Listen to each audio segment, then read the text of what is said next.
Hello. This is going to be my playthrough, my tips and techniques playthrough on the SU-100Y. It is a fairly unique tank destroyer. It is big, it's fat, has a big gun, has little armor to speak of, but the armor can bounce shots. I've done it before, and I've done it on other SU-100Ys. It has a moderate forward speed and very crappy reverse speed. So most of the time, you're better off turning around and booking it and then turning back around, because its traverse speed is not very bad. So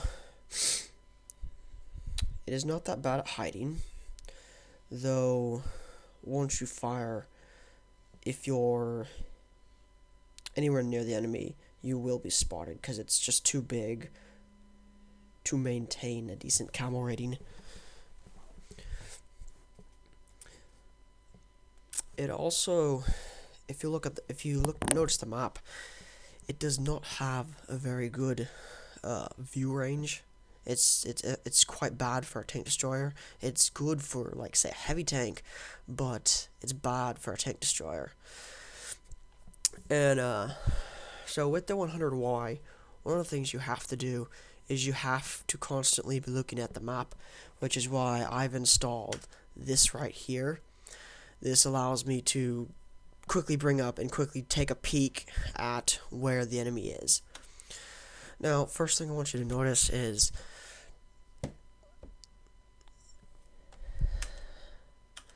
take a gander at that T-14 that's sitting up there, that heavy tank up there. He is an idiot for being that far up. If you notice on the map, he's at the cusp of the enemy's side. He's going to die, because if you also see, we have nobody in the center of that rise right there. So he's going to get killed because he rushed out like an idiot and there's no one to support him. So he's dead.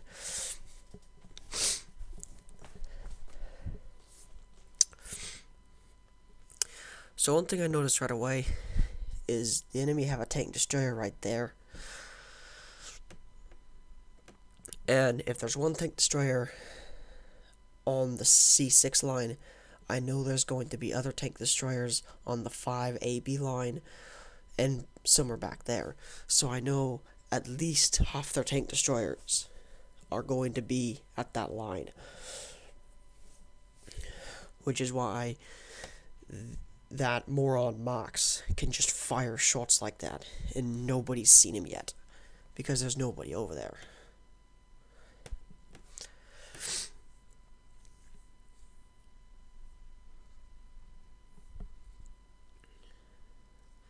So this part is actually pretty boring. They didn't actually send very many people down this line, so it's pretty well covered from our side. I did notice that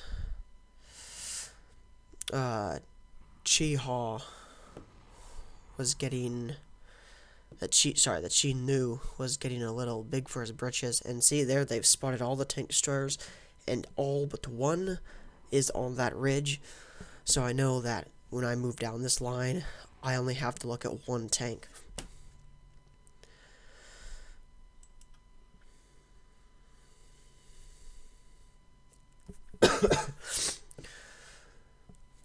So I missed the shot at the T1 that I was firing at. I'm sorry, I had the thing up so you guys didn't see it, but I fired at the T1 and missed. That's one of the things about this gun, is even fully zoomed in, probably about 35% of the time, you're still gonna miss targets. That's just the way the gun seems to be. It's very finicky like that. And because of the reload time, which on mine is around 13 seconds, somewhere around there, usually if the enemy has under 980 health or so. I don't even bother shooting them unless nobody else is trying to take him out fast enough to my liking, because and that T1's an idiot. Generally, I don't try to take him out because it's for a 13-second reload. You generally do around 400 damage. So to waste 400 damage just to get a kill is it's a waste of time.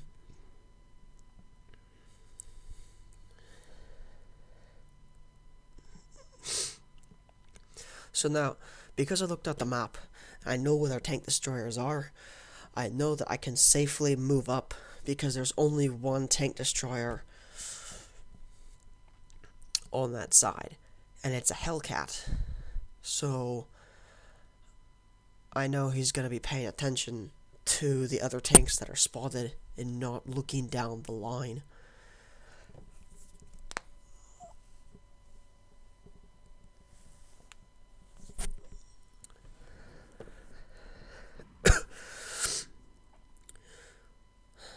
Yeah, so what I'm trying to do now is stay as far away from my guys as possible, because I know it sounds mean, but I want them to be spotted first.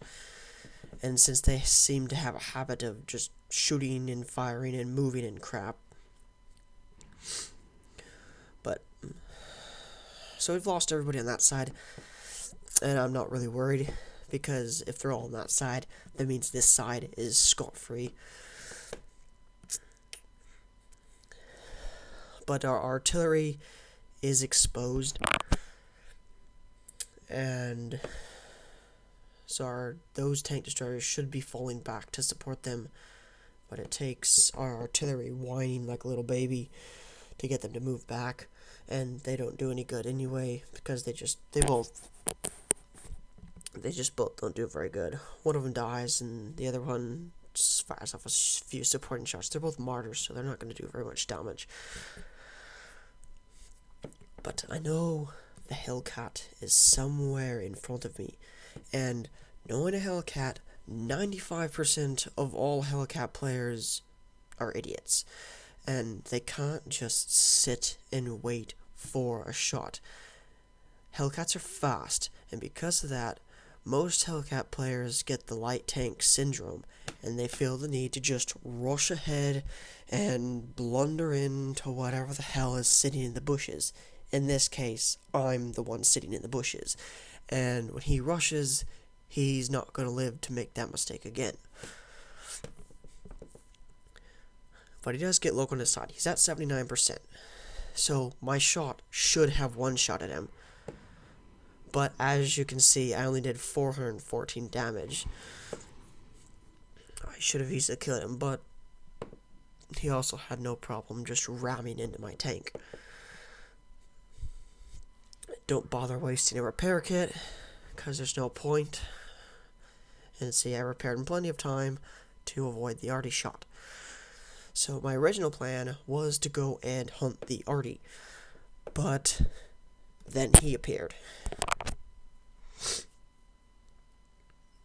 And our artillery is still whining and moaning.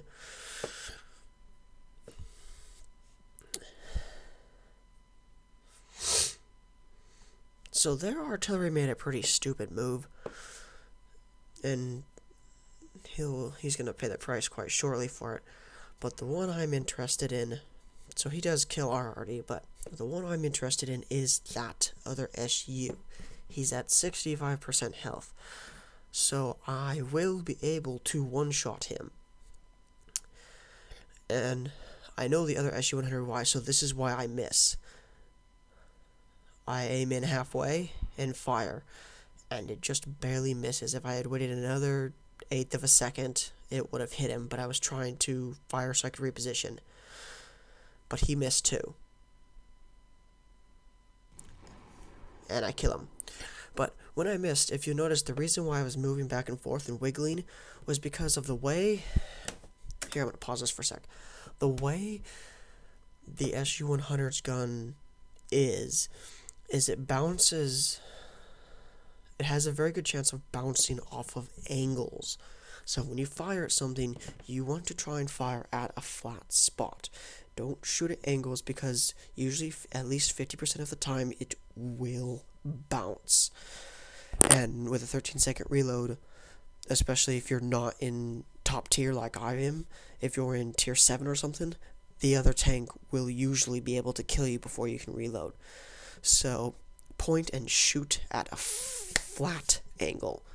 And the reason, so I was moving like that because I was trying to expose the flat side of my turret at an angle to get his shot to bounce. Okay, let's start back up again. This guy is not stupid. He saw what I did. He's coming for me. But his problem was he ignored the martyr. So the martyr got 2 shots into him, and I was able to easily finish him off.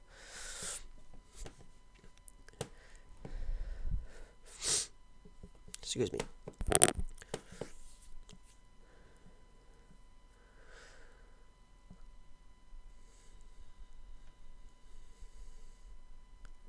So it's a very good example of, if you know what you're doing in a tank, it's any tank, but specifically in the premium tanks, where the tanks are specialized for a certain field.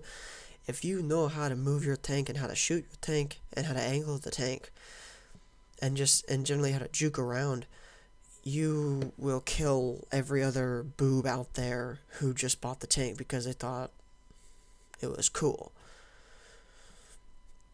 So it's very important to, and the grill will appear over there.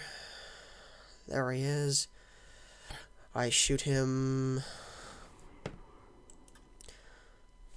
leading the shot just a little because SU-100 shots have a slow trajectory. So basically, it's generally that. If a target's moving, you lead it because the shots fire slow. Allow other tanks to spot for you because the SU-100 has a horrible spot range and a horrible spot value. Generally, you won't see the tanks unless they're moving or fired and you're very close. So you have to use other tanks to do that for you. Don't waste shots on tanks that have, say, under 80 health unless there's no one else to deal with them, because you're wasting so much damage potential. And get as much camo as possible on this tank because it's a big tank. It needs all the camo it can get.